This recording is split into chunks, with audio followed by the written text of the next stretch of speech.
From my own experience, I think that a big part of the spiritual journey is getting completion around something we didn't get during our development, during our childhood. And so we have fundamental needs as babies or as children. We have the need to not just be nourished, shelter, food, but we have the need to be seen. We have the need for self-expression and to be acknowledged and to be respected and to be held in safety when we do that. And all of these needs are just fundamental human needs.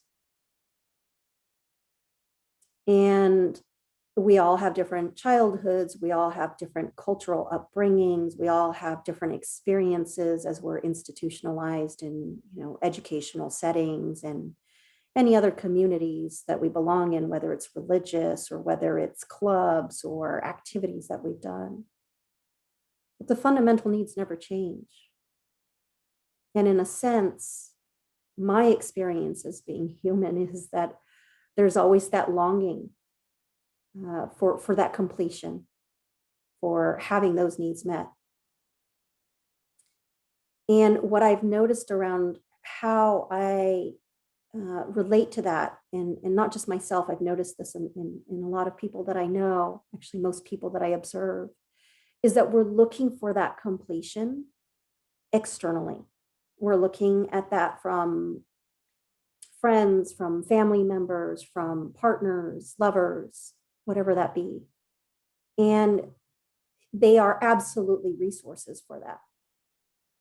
But the one place that we often don't look is towards ourselves.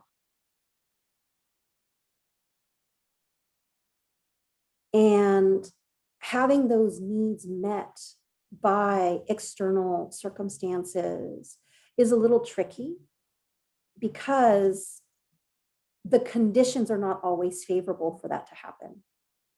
Meaning I could be very devastated around something and go to my mother for support.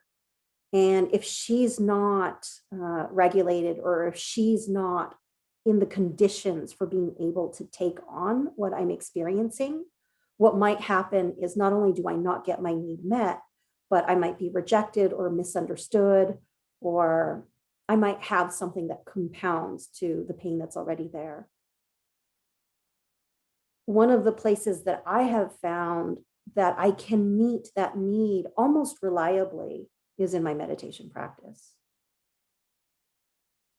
Because what I am doing in meditation practice is I am offering interested and caring attention to anything that's happening.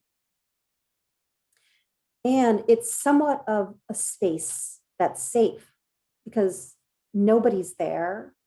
Nothing's interfering with the experience that I'm having. It's within the privacy of my own world. And I have the ability to come completely undone without concern of who it's going to impact or how I'm going to be perceived.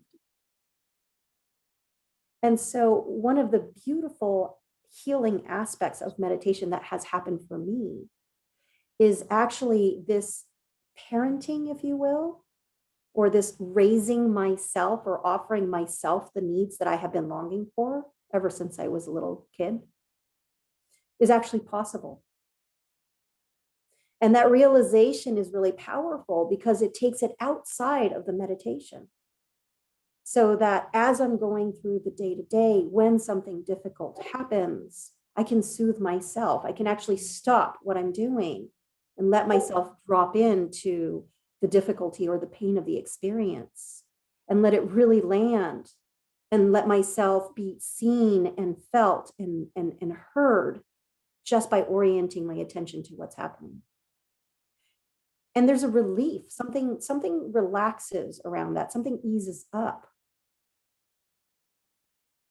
I have this deep belief that everything wants to be seen. Everything wants to be known. whether that's my own experience or process that's happening internally, or whether that's something that's happening for another person.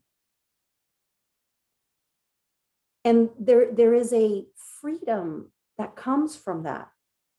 Because if I'm able to meet that need for myself, the need for that need to be met by somebody else lessens. And that can be picked up by the people around us, because there's not a pressure, or there's not an expectation, or there's not a neediness of them needing to be a particular way when they're in my contact. And it's very subtle, but we can pick up on this when somebody needs something, or there's a slight expectation or pressure. We ourselves, in a sense, are not completely uninhibited, right? We're somewhat on the alert, in particular if it's not being directly said, right? It's just this kind of like underlying energetic background that's going on. And it affects our ability to be present when there isn't that clarity, or when there is an agenda, let's say, to the moment that we're having with another.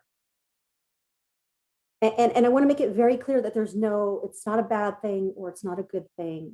It's not that we need to be a particular way. I'm also not saying that we need to be self-reliant. I'm just saying that how we show up has an impact, not just on ourselves, but everything around us. And there is something really, really beautiful about making the time every day to show up for yourself, and to just be with all aspects of the experience. And what will start to happen over time, as the system starts to recognize the safety and also the interest in the care, is that the emotions that might have not been felt in the past might start to rise to the surface, because it is a place that's safe. And with these emotions rising to the surface, in particular, if we've repressed that for a very long time, it might feel overwhelming, because there's a lot that starts to come up to the surface. And that's completely normal, even if there are difficult emotions or there are unpleasant emotions. It's just our nervous system metabolizing, or going through the completion that was stopped somewhere in the past.